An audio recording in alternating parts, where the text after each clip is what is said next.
Listen to me. Stop what you're doing and look at your life. Really look at it. Do you feel it? That burning knot in your stomach? That silent scream trapped in your throat? You hold the door. You pick up the check. You listen to their problems for hours. You never raise your voice. You never make a scene. You do everything right. And yet, you watch the guy who is selfish, the guy who is arrogant, the guy who is cold. You watch him get the promotion. You watch him get the girl. You watch him get the admiration. And you get ignored. You get interrupted. You get friend-zoned. You get overlooked. You feel invisible, like an NPC in your own life. Useful to everyone, but valued by no one. You ask yourself the same question every night. Why do I finish last when I try so hard to be good? I'm here to tell you the truth. The ruthless truth that society hides from you. You are not finishing last because you are good. You are finishing last because you are weak. You have been lied to since you were a child. They told you that if you were agreeable, if you were compliant, if you were nice, you would be rewarded. That is a lie designed to turn you into a sheep, ready to be sheared. The reality is simple. In the real world, you are being hunted. This video is a funeral for your weaker self. We are going to kill the nice guy before he kills your potential. We will expose why niceness without the capacity for danger is nothing more than cowardice. You will learn to integrate your shadow, to transform from the harmless pleaser into the dangerous man who is respected, not because he submits, but because his kindness is a choice, not a requirement. Niccolo Machiavelli saw this clearly 500 years ago. He warned us, and today we heed that warning. But first, you must make a choice. Are you ready to burn the bridge to your old life? If you are, open the comments right now. Do not hesitate. Type this declaration. I choose respect over approval. Say it. Own it. Now, let the execution begin. The deconstruction, the harmlessness trap. Let's dissect the disease. I call it the harmlessness trap. You believe you are a moral person. You tell yourself, I am peaceful. I am gentle. I don't like conflict. But are you peaceful? Or are you harmless? There is a massive difference. A rabbit is harmless. It cannot hurt you. It has no claws. It has no fangs. If a rabbit does not bite you, it is not because it is moral. It is because it is incapable of violence. It has no choice but to be nice. Now think of a lion. A lion has claws. A lion has fangs. A lion can kill you in seconds. If a lion stands next to you and chooses not to bite you, that is peace. That is virtue. That is self-control. Most of you are rabbits masquerading as lions. You are not good. You are just afraid. You are afraid of confrontation, afraid of rejection, afraid of your own anger. People smell it on you. They smell the fear. Machiavelli wrote something that destroys the nice guy philosophy. He said, a man who wishes to make a profession of goodness in everything must necessarily come to grief among so many who are not good. Read that again. If you act like a saint in the world of sinners, you will be destroyed. The nice guy syndrome is not a virtue. It is a survival strategy for the weak. You are buying safety with your submission. You think, if I give them what they want, they won't hurt me. If I am easy to manage, they will love me. But power does not respect submission. Power respects power. When you make yourself harmless, you make yourself boring. You make yourself predictable. And in the eyes of Machiavelli, you make yourself contemptible. We are going to replace your operating system. We are going to install 8 ruthless laws of respect. These laws will hurt your feelings. Good. Let them hurt. That pain is your weakness leaving the body. Law number 1, become capable of violence. I am not talking about physical assault. I am talking about psychological capacity. I am talking about the shadow. Carl Jung talked about this. Machiavelli lived it. The nice guy represses his dark side. He hides his anger. He hides his ambition. He hides his selfishness. He pretends these things do not exist. And because he hides them, he becomes fractured. He becomes passive-aggressive. He becomes weak. To be respected, you must be capable of violence, metaphorical violence. You must be capable of saying no so firmly it shakes the room. You must be capable of firing a toxic client. You must be capable of cutting off a family member who drains you. You must be capable of walking away from a deal. You must be capable of verbal conflict. If you're not capable of these things, your kindness is meaningless. Your kindness is forced. People do not respect a man who has to be nice. They respect a man who chooses to be nice because they know, deep down that if they cross him, he has the capacity to ruin them. It is the implication of danger that creates safety. Think of the most respected men in history. Think of the most respected men in your office. They have an edge. There is a look in their eye. A look that says, I am kind, but I am not to be trifled with. I am polite, but I am not submissive. Machiavelli advised the prince that he must learn how not to be good and use this knowledge when necessary. You must find your teeth. You must find your claws. Stop apologizing for your strength. Stop apologizing for your anger. Your anger is a fuel. It is a signal that a boundary has been violated. The nice guy swallows his anger until it turns into depression. The ruthless man channels his anger into action. He uses it to correct the world. Ask yourself, if I had to defend myself today, could I? If I had to speak a hard truth that would hurt someone's feelings, would I? The answer is no. You are not good. You are just harmless. And harmless men are forgotten. Law number 2, stop trading kindness for approval. This is the covert contract. This is the dirtiest secret of the nice guy. You are not actually nice. You are manipulative. But your manipulation is pathetic. It doesn't work. Here is how the nice guy operates. He does something nice for you, not because he wants to, but because he expects something in return. He listens to you for 3 hours, expecting you to sleep with him. He stays late at work, expecting the boss to praise him. He sacrifices his happiness, expecting the world to pay him back. And when the world doesn't pay him back, he gets bitter. He gets resentful. He explodes. After everything I did for you. That is the scream of the nice guy. This is transactional kindness. It is repulsive. People feel the strings attached to your generosity. They feel the weight of your expectation, and it makes them want to run away from you. Machiavelli knew that human nature is self-interested, but he also knew that people hate being indebted to the weak. The ruthless man destroys the covert contract. If he does something for you, it is a gift. No strings, no expectations. He does it because he has an abundance of power, not because he is begging for scraps of love. But more importantly, the ruthless man stops doing things he doesn't want to do. He stops buying approval. If you're only being nice to get them to like you, stop. It is pathetic. It lowers your status. It signals that you do not believe you are enough. It signals that you have to pay for their attention with servitude. Respect is not bought. Respect is commanded. When you stop trying to buy people, a strange thing happens. They start trying to buy you. They start chasing you because you have signaled that you are complete. You do not need their validation to survive. You validate yourself. Machiavelli said, "It is necessary for a prince to possess the friendship of the people." But friendship does not mean servitude. It means alliance. Allies stand eye to eye. Servants kneel. Stand up. Stop trading. Start being, give only when you want to give, and never expect a receipt. Law number 3, stop smoothing the water. You are allergic to tension. I see it in your body language. The moment the air gets heavy, the moment a disagreement starts, you panic. You crack a joke to lighten the mood. You apologize when you didn't do anything wrong. You change your opinion to match the strongest person in the room. You are a smoother. You think you are being a peacemaker. You are actually being a coward. You are terrified of friction. But listen to me. Friction is where respect is created. Think about physics. Without friction, you cannot move forward. You just slide aimlessly. When you rush to fix the mood, you signal that you cannot handle the heat. You signal that your comfort is dependent on everyone else being happy. That is a child's mindset, not a man's mindset. Machiavelli wrote, "War is not to be avoided, but is only deferred to the advantage of others."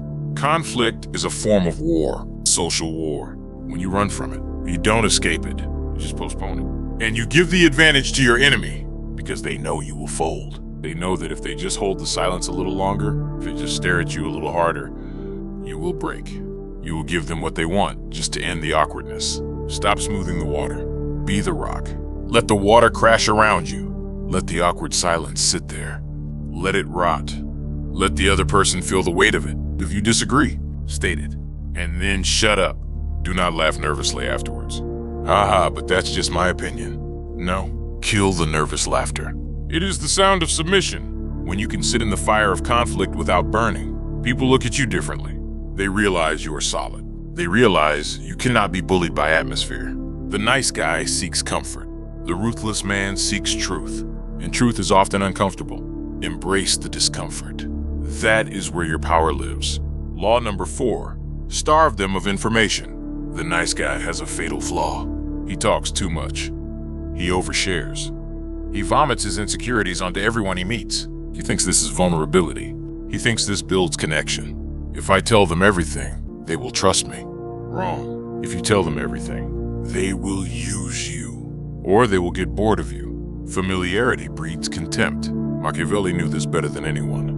He knew that a prince must maintain an aura of distance. If people know everything about you, you become common. You become cheap.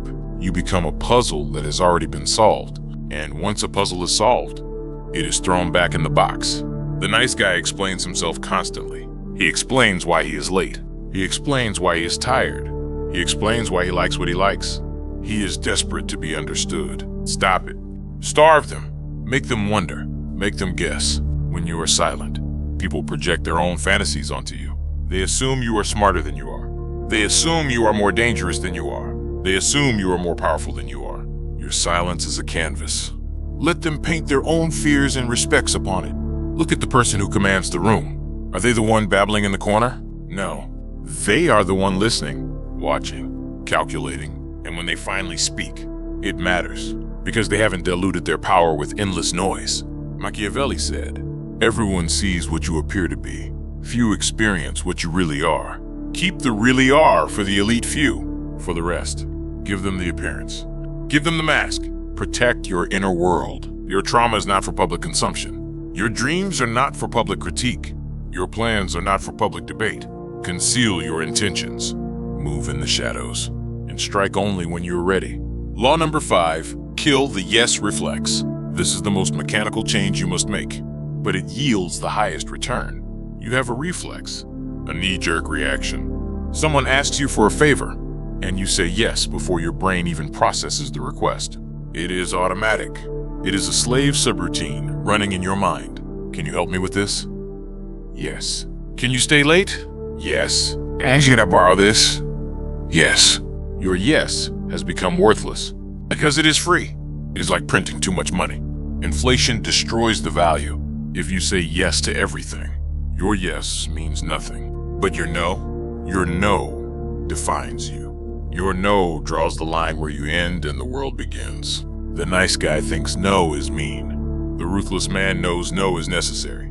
If you cannot say no, you are not generous. You are powerless. A generous man can say no, but chooses to say yes. A powerless man has to say yes. See the difference? People respect what they cannot easily have. If your time is open to everyone, nobody values it. If your attention is free, nobody competes for it. Start rationing yourself. Become a scarce resource. When you say no, do not apologize. Do not offer a 5-minute excuse.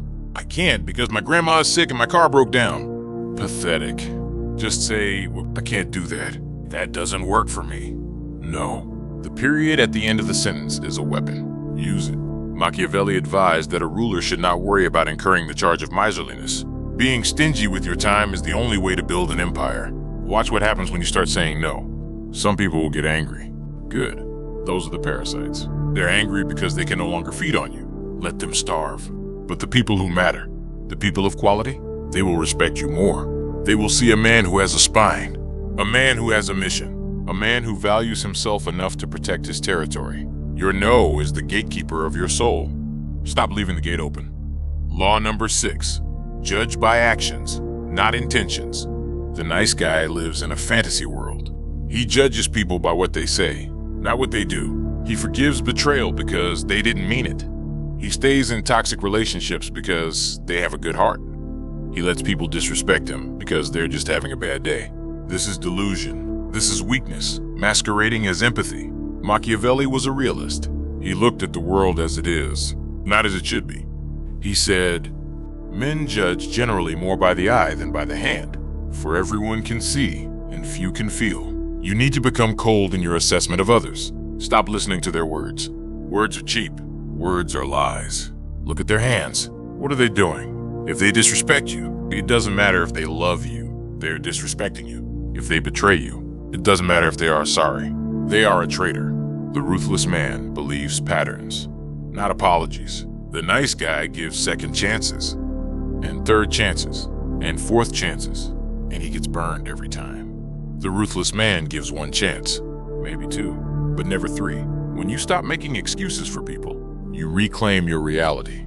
You stop being a victim of their incompetence. You accept that people are who they reveal themselves to be. If someone shows you they're a snake, believe them. Don't try to pet the snake.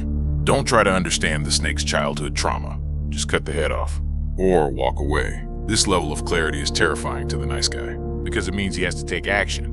It means he has to cut people off. It means he has to be alone rather than be abused. But solitude is better than slavery. Judge by results. Judge by actions. Ignore the rest. Law number 7. Stop seeking fairness. The nice guy screams at the sky. It's not fair. He thinks there is a cosmic scale. He thinks if he puts good coins in, he will get good prizes out. He thinks the world owes him because he followed the rules. Here is the darkest truth of all. The world owes you nothing. There is no cosmic scale.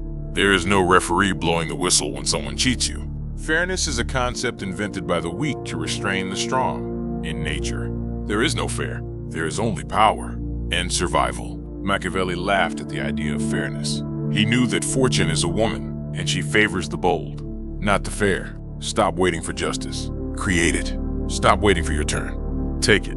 Stop whining about how the system is rigged. Of course it is rigged. Rigged against the sheep. Rigged for the wolves. Decide which one you are. When you let go of the need for the world to be fair, you lose your bitterness. You stop being a victim. You start looking at the board like a grandmaster. Okay, this is the situation. These are the obstacles. How do I win anyway? That is the mindset of a conqueror. The nice guy cries about the rain. The ruthless man builds an ark. Or he sells umbrellas. But he never just stands there and gets wet. Accept the chaos. Accept the injustice. And then outmaneuver it. Law number 8. Pay yourself first. This is not just about money. It is about energy. It is about time. It is about spirit. The nice guy pays everyone else first. He gives his best energy to his boss. He gives his best patience to his friends. He gives his best hours to strangers. And what is left for him? Scraps. He comes home exhausted. He skips the gym because he is too tired. He ignores his own dreams to help build someone else's. He eats the crumbs left on the table. And he calls this nobility. It is not nobility. It is suicide. The ruthless man pays himself first. Before he answers a single email, he trains his body. Before he solves anyone else's problem, he works on his own empire. Before he gives love to the world, he respects himself. This is what Machiavelli meant when he focused on the prince's own stability. If the prince falls, the kingdom falls. If you crumble, you are useless to everyone. You must become aggressively selfish with your growth. Do not apologize for taking time to read. Do not apologize for locking your door to focus. Do not apologize for buying quality food for yourself. You are the asset. You are the golden goose. If you kill the goose to feed the village one meal, everyone starves tomorrow. Treat yourself like a high-value investment. Maintain the machine. Sharpen the mind. Harden the body. When you prioritize yourself, you signal to the world that you matter, and the world follows your lead. If you treat yourself like an afterthought, the world will treat you like trash. Put your oxygen mask on first. Let the others gasp if they have to. You have a destiny to fulfill, and you cannot fulfill it on an empty tank. The metamorphosis, the birth of the dangerous man. Now, look at the blueprint we have built. Imagine integrating these 8 laws. Imagine the man who emerges from the fire. The old you is dead. The nice guy who begged for scraps is gone, buried. In his place stands a new entity. You walk into a room, and the atmosphere shifts. You do not seek attention, but you command it. You are capable of violence, but you choose peace. You are kind, but you are not harmless. You speak less, but you say more. You do not explain yourself. You do not apologize for occupying space. You do not trade favors for love. You judge by actions. You are terrifyingly real in a world of fakes. And because of this, people respect you. They may not always like you in the soft, comfortable way, but they respect you. They crave your approval because it is rare. They value your time because it is scarce. They trust your word because you do not lie to please them. You have become the prince of your own life. You are no longer an NPC. You are the main character. The feeling of resentment in your gut, it is gone. Replaced by a cold, burning drive. Replaced by the quiet satisfaction of self-control. You are no longer waiting for the world to give you permission. You have taken the crown off the table and placed it on your own head. This is the vision. This is the destination. But you cannot get there if you hold on to the corpse of the nice guy. Let him go. Let him die. He served his purpose when you were a child. He kept you safe. But now, he is keeping you small. Thank him, and then execute him. The final charge. We are at the end. The screen will go black in a moment, and you will be left with the silence. In that silence, you have a choice. A brutal choice. You can go back to sleep. You can go back to smiling when you want to scream. You can go back to being the doormat. The good guy who finishes last. You can rationalize it. You can say, this video was too extreme. I don't want to be Machiavellian. Fine. Stay harmless. Stay forgotten. Stay prey. Or you can wake up. You can step into the arena. You can start applying these laws. Today, not tomorrow. Today, the next time someone crosses a boundary, show them your teeth. The next time you feel the urge to over-explain, shut your mouth. The next time guilt tries to manipulate you, stare it down. It will be uncomfortable. Your heart will race. Your palms will sweat. Do it anyway. Courage is not the absence of fear. It is action in the face of fear. The world is waiting for the real you, not the polite version, not the watered-down version, the dangerous version, the ruthless version, the version that commands respect. If this message pierced your armor, if you felt the truth of it in your bones, then you are one of us. You are part of the new order. Prove it. Hit the like button, not for the algorithm, but as a digital signature of your contract. Share this video with a brother who needs to wake up, with a friend who is drowning in his own niceness. Pull him out. Subscribe to the channel. We are building a legion of men who refuse to be weak. Join the ranks. And finally, solidify your transformation. Go to the comments section one last time. Carve your name into the stone. Type it. I choose respect over approval. Let that be your mantra. Let that be your law. Go out there and be dangerous. The world belongs to the bold. Take it.